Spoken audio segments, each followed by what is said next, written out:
प्रजातंत्र तो अंकगणित का खेल है, जिसके बाद जितनी ज्यादा संख्या वो प्रजातंत्र में अपना परचम लहराता है। मगर आज लोकसभा में क्या हुआ?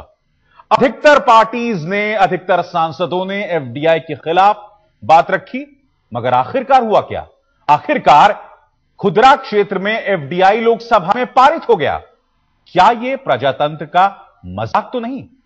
आज यही हम बहस करने वाले हैं कि क्या वाकई यह जीत है, और अगर आज कांग्रेस अपनी पीठ थपथपा रही है तो क्या उसे इस जीत में जश्न मनाने की कोई वजह है?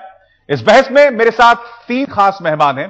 कांग्रेस से संजय निरुपम, बीजेपी से प्रकाश जावड़ेकर और समाजवादी पार्टी से मेरे साथ मौजूद हैं राजीव राय। आप सबका स्वागत। मगाइए, सबसे पहले देखते हैं यह report. The country is that the FDI policy that we have put in place has the approval of the Senate. संसद में सरकार ने एफडीआई टेस्ट पास कर लिया। प्रधानमंत्री सांसदों का शुक्रिया अदा कर रहे हैं, लेकिन क्या ये वाकई सरकार की जीत है? जरा एफडीआई पर नेता विपक्ष सुषमा स्वराज के प्रस्ताव पर लोकसभा में हुई वोटिंग के नतीजे पर गौर कीजिए। एफडीआई के पक्ष में 253 और विपक्ष में 218 सांसदों ने वोट किया, लेकिन खास बात रही एसपी और बीएसपी के 43 सांसदों का वोट में शरीक होना। अगर दोनों दल एफडीआई के खिलाफ अपने स्टैंड के मुताबिक वोट करते तो सरकार के खिलाफ वोट का आंकड़ा 261 पहुंच जाता और सरकार को भारी शर्मिंदगी उठानी पड़ती। तो अगर एफडीआई का विरोध वाकई मन से कर रहे थे तो उन्हें वोट देना चाहिए था, और अगर वो दोनों अपने भाषण के अनुसार ही वोट करते तो आज सरकार हार जाती और एफडीआई गिर जाती, वापस चली जाती, और वो तमाम छोटे व्यापारी जो खुदरा व्यापार में लगे हुए हैं उनकी रोजी रोटी बच जाती। सरकार के संख्या बल पर सवाल उठ रहे हैं तो सवाल मुलायम और मायावती के स्टैंड पर भी उठ रहे हैं। ये पूरी बहस में जो 2 दिन की बहस लोकसभा में चल रही है, राज्यसभा में भी चल रही है, लेकिन इस बहस का नतीजा ये निकला कि सरकार की तरफ से किसानों और खुदरा व्यापारियों की उपेक्षा की गई है। इसलिए समाजवादी पार्टी ने इसके विरोध में बहिष्कार किया है। कांग्रेस के साथ साथ सपा और बसपा का भी आचरण आज बहुत मुखर होकर सामने आया। भाषण हमारे साथ, वोट उनके साथ। लेकिन एफडीआई पर जंग अभी खत्म नहीं हुई है। सरकार ने अभी एक छोटी लड़ाई जीती है। असली चुनौती इसे राज्यसभा में पास कराने की है, जहां सरकार अल्पमत में है। वहां एसपी बीएसपी का भी इम्तिहान है, क्योंकि दोनों दल के वोटिंग से गैर हाजिर रहने पर भी राज्यसभा से एफडीआई पास नहीं हो पाएगा। बालकृष्ण, रीमा पराशर और संजय शर्मा के साथ शमशेर सिंह, दिल्ली, आज तक।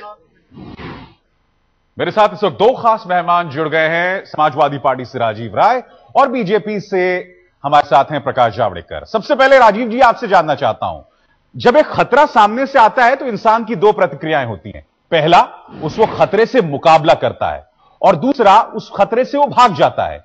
मगर खतरे को देखकर जमीन के अंदर अपनी सिर को घुसा देना एक शुतुरमुर्ग करता है। राजीव जी, न जाने क्यों आपको देखकर मुझे आज शुतुरमुर्ग की याद आ रही है। अविशाल जी, आप स्वतंत्र है, जो भी सोचे, लेकिन एक बात मैं बोलना चाहता हूं, जो तमाम आज हमारे बीजेपी के मित्र और कांग्रेस के मित्र जो भी बोले, समाजवादी पार्टी एक ऐसी पार्टी है, जब ये बीज उगाया गया था एनडीए के जमाने में उनके विजन डॉक्यूमेंट में लाकर, तब भी हम विरोध में थे, सड़क पर विरोध में थे, यूपीए के सरकार में विरोध में हैं, और उत्तर प्रदेश की जनता ने हमें मैंडेट दिया है वहां राज करने का। हमने विरोध में सुनिए बोलने दीजिए। पहला काम किया कि जब हम विरोध सदन में सड़क पर दर्ज करा रहे थे तो अपने राज्य में हमने मना कर दिया कि एफडीआई किसी भी कीमत पर नहीं आएगा। अच्छा, दूसरी बात, एक सवाल का जवाब दीजिए। प्रोपेगेंडा है, माफ कीजिएगा, ये सब प्रोपेगेंडा है। मेरे सवाल का जवाब दीजिए। अगर आज आपने और बीएसपी ने खड़े होकर इसका विरोध किया होता तो आज ये बिल पारित ही नहीं हो सकता था। आपने क्या किया? आप वापस आए तो बिल पारित हो गया, तो मैं तो आपको इसका श्रेय दूंगा। नहीं, बीएसपी के बारे में मैं कोई कमेंट नहीं करूंगा। अगर समाजवादी पार्टी का अगर 22 मत जोड़ भी दिया जाता तो 240 था, तो हारदा ही था। हमारा स्टैंड, ये सही बात है कि यूपीए को मुद्दे के आधार पर हम समर्थन देते हैं, लेकिन चूंकि हम विरोध में थे तो हमने उनके साथ खड़ा होकर वोट नहीं दिया। यह भी विरोध का एक तरीका है। और ये संविधान में ये इसकी मान्यता है। ऐसा नहीं कि संविधान में मान्यता है, मगर जाहिर सी बात है काम किया, नैतिकता लेकिन पैमाना अलग है। नहीं, बात सुनिए। अगर आप हमें दोहरी नीति का तब अपनाते हैं जब हम उत्तर प्रदेश में इसको लागू करते और सदन में सड़क पर विरोध करते, और जो हमारे बीजेपी के मित्र इतने प्रवचन दे रहे हैं, क्या बताएंगे जब विजन डॉक्यूमेंट में वो लिख रहे थे इसके बारे में, इंडिया के विजन डॉक्यूमेंट में, तब उनकी इस पर जवाब होगा। बीजेपी के मित्र कर रहे हैं, जब पक्ष में होते हैं तो कुछ। बिल्कुल संजय निरुपम, आपसे मैं जानना चाहता हूं, ये क्या अजीबोगरीब प्रजातंत्र का हमने स्वरूप देखा। अधिकतर सांसदों ने आज विरोध किया, मगर आखिरकार एफडीआई पर, खुदरा क्षेत्र में एफडीआई पारित हो गया लोकसभा में। क्या इस पर वाकई आप अपनी पीठ थपथपा सकते हैं संजय जी? देखिए, सबसे पहले आपका जो सवाल है वो समाजवादी पार्टी और बीएसपी ने आज सदन में वोटिंग का बहिष्कार जो किया उससे जुड़ा हुआ है। दोनों पार्टियां एक स्वतंत्र विचारधारा की पार्टियां हैं, दोनों की अपनी विचारधारा है और दोनों ने अपनी विचारधारा के आधार पर सदन में जब एफडीआई के ऊपर चर्चा हो रही थी तो अपनी अपनी बातें रखी। और उसके बाद चूंकि ये दोनों पार्टियां यूपीए को बाहर से मुद्दों के आधार पर सपोर्ट करती हैं और वो चाहती हैं कि ये सरकार चले, इसलिए इन्होंने वोटिंग के दरमियान अपने आप को वोटिंग की प्रक्रिया से बाहर रखा। अब क्यों बाहर रखा, कैसे बाहर रखा, इस बारे में बेहतर ढंग से समाजवादी पार्टी और बीएसपी के लोग बता सकते हैं, लेकिन मैं इतना कह सकता हूं कि कहीं से भी गैर जनतांत्रिक प्रक्रिया नहीं है। ये भारतीय जनता पार्टी के लिए एक चिंता की बात होनी चाहिए कि बीजेपी के लोग चीख कर, चिल्ला कर सदन में कहते रहे कि साहब ये एफडीआई से देश तबाह हो जाएगा, बर्बाद हो जाएगा, इसको गिरा दो। नहीं सुना उन लोगों ने। एक दूसरी बात, अगर एफडीआई के ऊपर सुषमा स्वराज जी का रेजोल्यूशन पास भी हो जाता तो भी ये कोई बिल नहीं था जो रुक जाता, ये नीति तब भी लागू होती। इस सच को स्वीकार करने की जरूरत है। हाँ, एक दिन की न्यूज बनती कि साहब सरकार की जो एफडीआई पॉलिसी जो थी उसको हरा दिया सदन में, लोकसभा में लोगों ने, लेकिन इसकी वजह से ये पॉलिसी रुक जाती, ऐसा नहीं था। अब इस पॉलिसी की आवश्यकता क्या है? देश को चलाने के लिए, अर्थव्यवस्था को बचाने के लिए सुधारों का कार्यक्रम अनवरत जारी रहना चाहिए। और ये बात हमसे ज्यादा बीजेपी स्वीकार करती है, क्योंकि जब बीजेपी सत्ता में थी तो 24 में से 12 फ्रंट इन्होंने खोले, अलग अलग सेक्टर में एफडीआई के फ्रंट। जी संजय, तो अब इनका क्या है कि जब ये सत्ता से बाहर होते हैं तो एक लिबरलाइजेशन के खिलाफ हो जाते हैं, जब सत्ता में आते हैं तो लिबरलाइजेशन चलाते हैं। प्रकाश जी, संजय जी जो बात कह रहे हैं उससे एक बात स्पष्ट हो जाती है।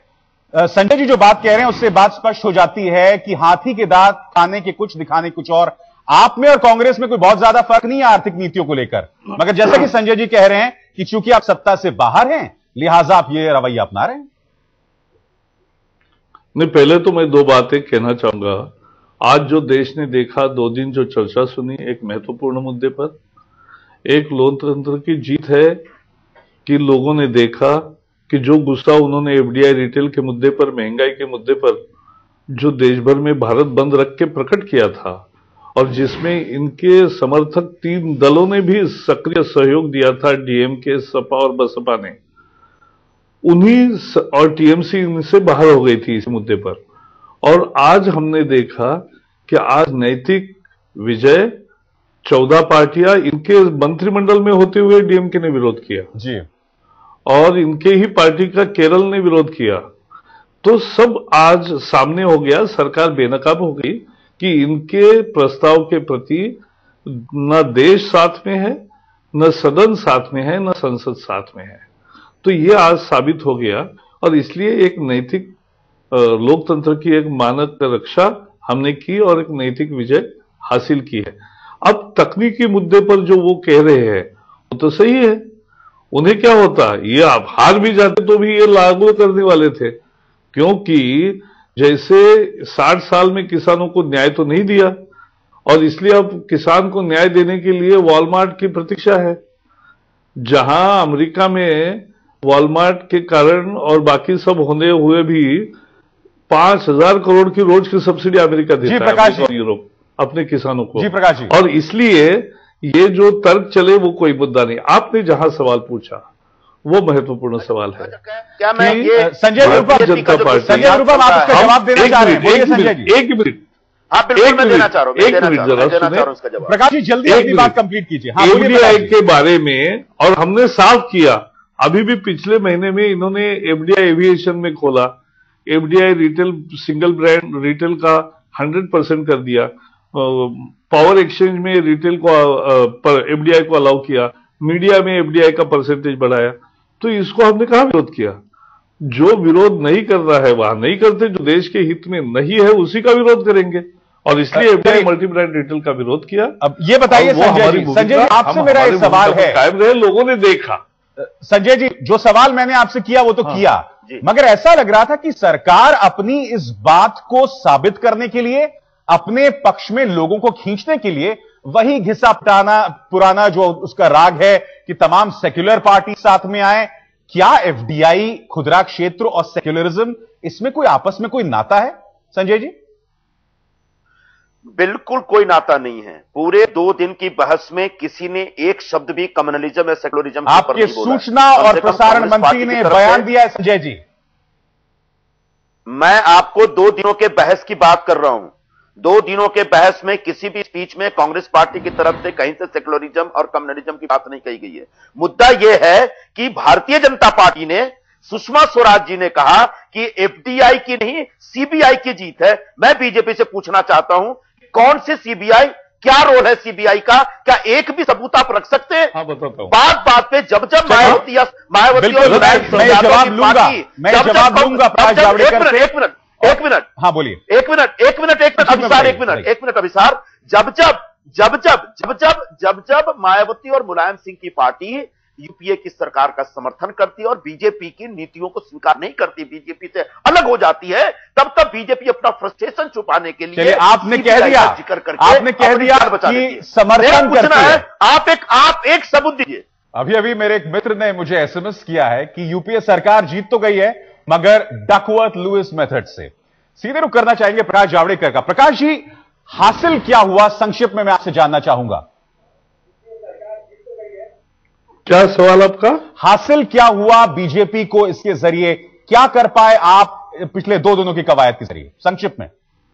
नहीं, क्या कर पाए मैंने, मुझे आश्चर्य लगा इस सवाल का, इसलिए मैंने पूछा कि क्या आपका सवाल है।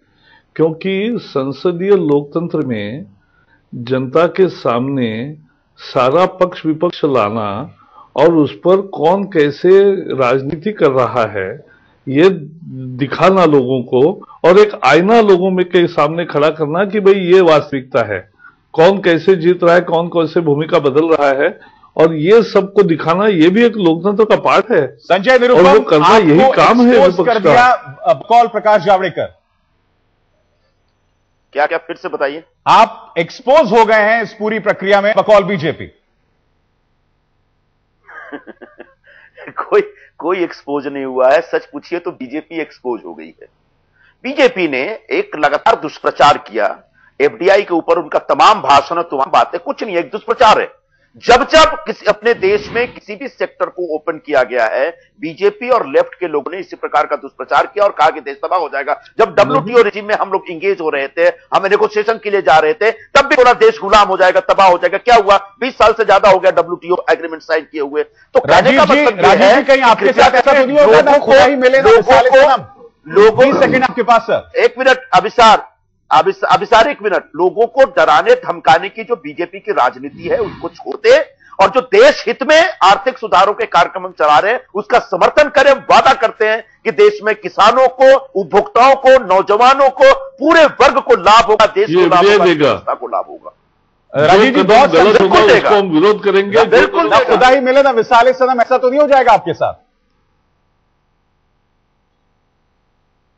हम जहां जनता के लिए दुखदाई है। राजीव जी, आपसे सवाल था मेरा ये। विरोध में होगा तो ठीक, क्या सवाल दोहराइए। ऐसा तो नहीं है कि ना घर के रहे ना आप भाग के, यानी खुदा ही ना मिले ना विसाले सनम? नहीं, हमने रास्ता बहुत सही चुना है ना। हमें इनके घर की चिंता है ना उनके घाट की चिंता है, हमें अपनी मंजिल की चिंता है। चलिए, और हम आपके पहले सवाल का जवाब दे दूं, जो आपने कंक्लूडिंग रिमार्क दिया था ब्रेक से पहले, वो जजमेंट की तरह हो गया कि सीबीआई जो बीजेपी के मित्र बार बार बोलते हैं। मैं इनको याद दिलाना चाहूंगा कि ये वही लोग हैं जो एक झूठ को 100 बार बोलते हैं। भगवान राम का नाम लेकर झूठ बोले इन्होंने देश के सामने। अगर हमें सीबीआई का डर होता तो पिछले विधानसभा चुनावों से पहले जब हम सत्ता पक्ष में केंद्र में थे, न प्रदेश में थे, तो हम इनके कांग्रेस के डर से समझौता कर लेते किसी तरह। बहुत बहुत शुक्रिया। जी, मैं आपको रोक रहा हूं, वक्त की कमी है। बहुत बहुत शुक्रिया राजीव जी आपका, संजय जी और प्रकाश जी इस बहस में शरीक होने के लिए।